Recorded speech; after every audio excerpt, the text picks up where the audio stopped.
प्रभु में सारे मेरे प्रिय भाण भाइयों ने सलाम। आज फिर हम इस वीडियो के माध्यम से आपके बीच में एक प्रस्तुत ले गए वीडियो आया इसका नाम से मेल मिलाप। पहले हमने जाना मेल मिलाप के बारे में, फिर जाना मेल मिलाप भागा के बारे में। अब हम जानेंगे मेल मिलाप की कठोर कौन सी आज्ञा जो परमेश्वर की है, और इस वीडियो में हम कठोर आज्ञा के बारे में जानेंगे और समझाएंगे कि परमेश्वर की सबसे कठोर आज्ञा कौन सी है, सबसे मुश्किल आज्ञा कौन सी है। और इसके बीच में हमारे बीच में मौजूद है पास्टर रविकांत जी, जो हमारे इस बीच में सारी बातें लेकर समझाओगे और बताओगे। पास्टर जी का बहुत बहुत स्वागत कर रहा है इस वीडियो के माध्यम से। पास्टर जी नू बताओ परमेश्वर की और उसकी आज्ञा के अनुसार और किस तरीके हम जीवन में काम करा, वो थोड़ा सा हमारे दर्शकों ने इस बारे में बताने की कोशिश करो। परमेश्वर का धन्यवाद करा कि परमेश्वर ने हमारे अवसर दिया और परमेश्वर हमने अपनी बुद्धि और समझ भी दिया है और हमने उसके अनुसार चलाओ भी है। तो प्रभु का धन्यवाद है कि लेकिन हम एक बात याद वो समझाएंगे कि परमेश्वर इस सृष्टि का करता है। उसने यह सृष्टि बनाई है, या सारी धरती उससे की बनाई, हर चीज जो कि हम देखा उसने अपने वचन से बनाया है, हर चीज उसने हमारी खातिर बनाई है। और इन सारी चीजों में उसने सारी चीज किसी और खातिर नहीं बल्कि हमारी खातिर बनाई है। इसका मतलब यह है कि यह सारी सृष्टि हमारी खातिर एक आशीष है, और ये सारी आशीष किसी और खातिर नहीं बल्कि उसने हमारी खातिर दी है। लेकिन ये आशीष जो हमने परमेश्वर जो ये आशीष जो मारते देवे है, इन आशा के लिए परमेश्वर ने आज्ञा जोड़ रखी है। कोई भी चीज ऐसी नहीं है जो अपना आप में पूरी हो। सारी चीज परमेश्वर में जब पूरी हुआ है, जब प्रभु हमने जो है उसमें जो अपनी महिमा में हमने लेके चला है, हमने बनावा है, और कुछ आज्ञा है जो उसने मार्ग खाते दे रखी है। जब वे आज्ञा मानी जाए तो आशीष आ जाए। इसने हम इस तरह से कहा कि हर एक आशीष जो हमने पड़ोस चाहिए, चाहे वह पैसे की आशीष हो, चाहे वह किसी और चीज की आशीष हो, परिवार में प्रेम की आशीष हो, चाहे वो अच्छी नौकरी की आशीष हो, चाहे फिर वो अच्छे मकान की आशीष हो, कोई भी आशीष हो, परमेश्वर ने सारी आशीष रखी हमारे खातर। लेकिन प्रभु ने इन आशा के कुछ आज्ञा जोड़ रखी। परमेश्वर चाहे कि हम उन आज्ञा ने पूरी करा, और जब एक व्यक्ति, एक मसीह व्यक्ति जब उन आज्ञा ने पूरी करा ना, तो उस आज्ञा ने पूरा करते हुए वो आशा ने अपना आप अपने जीवन में ले सके। उसने कुछ इसका तो ज्यादा बहुत ज्यादा प्रार्थना करने की जरूरत नहीं, बहुत ज्यादा कुछ और करने की जरूरत नहीं पड़ेगी। बस वो इसने आज्ञा न मान ले और ये सारी आशीष मिल जाएंगे। तो आज्ञा जो है परमेश्वर की दी उड़ है, और ये आज्ञा मान खाते पर ऊंचा है कि हम उसकी आज्ञा न माना और इन आज्ञा में आगे बढ़ा। जी पास जी, अच्छा अनु बताओ सबसे मुश्किल आज्ञा परमेश्वर की कौन सी है? देखो, आज्ञा कोई मुश्किल ना होती। परमेश्वर ने ऐसा कोई काम हमारे खातिर रखा है कौन जो मुश्किल हो। जी, खुद प्रभु परमेश्वर ने अपने पुत्र से भेजा, प्रभु यीशु मसीह, उसने वे सारे काम जो हमने करने थे उसने पहले अपने पुत्र प्रभु यीशु मसीह में करके दिखाए कि ये हो सके। ये सारे काम यीशु मसीह ने करे। आज्ञा अगर हम दुनिया में बात करा कि आपने पूछा मुश्किल आज्ञा कौन सी है, तो मुश्किल आज्ञा वह हो जाए जिस आज्ञा जो आज्ञा हमारी भावना जुड़ी हो। और हमारी भावना तो जुड़ी है, जो हमारी भावना है ना वे जुड़ी है इस बात है कि हम किसी ने माफ ना कर पाते बहुत जल्दी। जी पास एक इंसान है, वो सारी आज्ञा न मान लेगा, वो दशमांश देगा, वो भेंट देगा, वो व्यभिचार नहीं करेगा, चोरी नहीं करेगा, हत्या नहीं करेगा, सारे काम नहीं करेगा। लेकिन जब बात आओगी ना किसी ने माफ करने की, फिर बस उड़े गड़बड़ हो जाए, वो इसमारी हो जाए। क्योंकि वह जो चीज, जो नफरत, जो द्वेष, जो कलेश और जो दुख किसी ने दिया है, वो उसके ना दिल में बस रहा है, उसके भीतर में ऐसा बस रहा वो कि वो उस नहीं लेकर पाने लग रहा है। इस हमारी यीशु मसीह ने मत्ती 6:12 में कहा कि जब तुम अपने अपराधियों ने क्षमा नहीं करोगे। यीशु मसीह ने कहा कि तुम इस तरह, जब उसने अपनी प्रार्थना करने सिखाई तो उसने कहा कि जिस तरह हमने अपने अपराधियों से क्षमा करा, तुम्हारे अपराध क्षमा कर दो। तो प्रभु चाहो कि हम अपने अपराध क्षमा करना। यह आज्ञा इस संसार में सबसे मुश्किल आज्ञा है।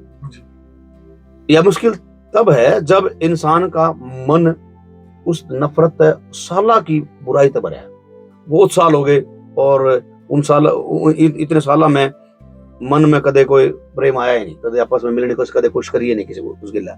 लेकिन बाइबल कब है, यीशु ने प्रार्थना करनी स्पेशली सिखाई, इसलिए मैं अपनी प्रार्थना में स्पेशल लाइन जोड़ी कि जिस तरह मैंने अपने अपराध क्षमा करे, तू भी हमारे अपराध क्षमा कर दे। यह मुश्किल इस हमारी है क्योंकि हमारी भावना जुड़ी। जिस दिन भावना पे हम काम करेंगे ये आसान हो जाएगी। जी बस पाशी बहुत बहुत धन्यवाद। अच्छा पाशी जी नू बताओ प्रभु की सब कठोर आज्ञा ने अपने जीवन में किस तरह तय माना और किस तरह लागू करा, थोड़ा सा हमारे दर्शकों ने बताने की कोशिश करो।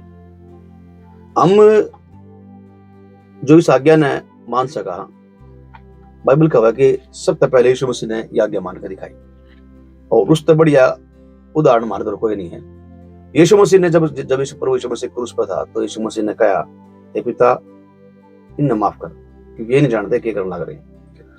ये वो लोग थे जिनने यीशु मसीह के हाथ में कील ठोकी थी। ये वो लोग थे जिनने यीशु मसीह के पैरों में कील ठोकी थी। ये वो लोग थे जिनने यीशु मसीह को कोड़े मारे थे। ये वो लोग थे जिनने यीशु मसीह के मुंह पर थूक किया था। ये वे लोग थे जिनने यीशु मसीह क्रूस का सिर पे काटा काटा पड़ा था। ये वो लोग थे जो यीशु को मारते हुए उसमें गाली देने सामने आ रहे थे। ये वो लोग थे जो यीशु मसीह का क्रूस पर मजाक उड़ाने आ रहे थे कि जय तू जिसने तन्ने जो दुनिया बचाई है ना, अपना अपना बचा और क्रूस पर नहीं चाहना, फिर वहां मानना कि तू मसीह है। लेकिन यीशु मसीह ने कहा कि ए पिता इन्हें माफ कर दे, इन्हें क्षमा कर दे, क्योंकि ये नहीं जानते ये क्या करने लग रहे हैं। शायद इस तो बुरा हमारे गिल कदे किसी ने कराया जो यीशु मसीह उन लोगों ने कराया, लेकिन यो काम प्रभु यीशु मसीह करके दिखाया। क्यों? क्योंकि उसका में परमेश्वर का प्रेम था, क्योंकि परमेश्वर इस पूरे संसार तक प्रेम करा था और यीशु मसीह काम करके कराया था। हम जो दुनियावी बात में ले सका कि यह सबसे मुश्किल आ गया है कि अपने अपराध मतलब माफ करना, उनका प्रेम करना, या तब पूरी हो सका है जब हम यीशु मसीह का प्रेम अपने अंदर ले लें। रोमे 5:5 में लिखा हुआ है कि परमेश्वर का प्रेम हमारे मना में डाला गया है। जब हम उस प्रेम पर थोड़ा काम करेंगे ना, फिर हम अपने उस हर एक उस अपराधी माफ कर दें जिसने हमारा बड़ा था बड़ा नुकसान करा, जिसने हमारा बड़ा जिसने मारता है हत्या ज्यादा दुख भी दे रखा है, उसने माफ कर सका। कद कर सका जब परमेश्वर का प्रेम हमारे भीतर में होगा। जय हमारा परमेश्वर का, जय यीशु मसीह का प्रेम हमारे अंदर आ जाए, तो मैं ये काम आसान कर सका। क्योंकि परमेश्वर यीशु मसीह भी नहीं कर पाता अगर उसका परमेश्वर का प्रेम ना होता तो, क्योंकि इतना नहीं था। लोग गाली देते थे, उसका मुंह ढक कर उसका थप्पड़ मारते हैं और नु कमाते हैं कि भविष्यवाणी करके बता कि किसी ने तेरे मारा है। लेकिन फिर भी यीशु मसीह ने माफ करे, तो हमेशा ज्ञान तब मान सका जब हमारे अंदर परमेश्वर का प्रेम हो। जी बस बहुत बहुत धन्यवाद पास जी, आपने इतनी तरह मारते समझाना चाहिए और मारे दस्ता बताना चाहिए। आप जी नु बताओ आगे के दिन में के प्रति हमें क्या करना चाहिए?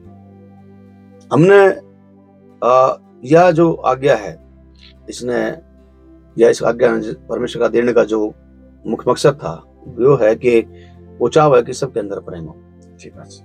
और पहला कुरिन्थियों 13 अध्याय उसका 1-8 वचन में प्रेम के 12 में अच्छी तरह बताया है। अगर जब उसने पढ़ा तो वो लिख रखा है कि जब मैं अपना सब की मैं दे दूं और अपनी हड्डियां न जलाने दान भी कर दे तो, और जब मैं प्रेम नहीं करूं तो फिर मेरे अंदर कुछ भी नहीं है, मैं बेकार हूं। तो ये सारी आज्ञा देने का सिर्फ एक मकसद है कि परमेश्वर चाहे कि हर एक जाति में, हर एक धर्म की गेल, हर एक भाषा की गेल, हर एक जगह पे हमारा आपस में प्रेम होना चाहिए।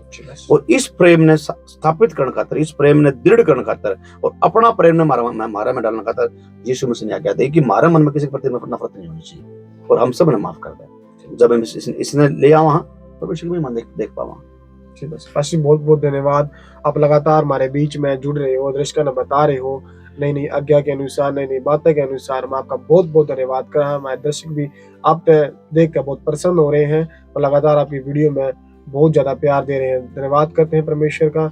हम लगातार आपके बीच में जुड़ते रहे और वो मैं सबको जय मसीह की बहुत बहुत धन्यवाद।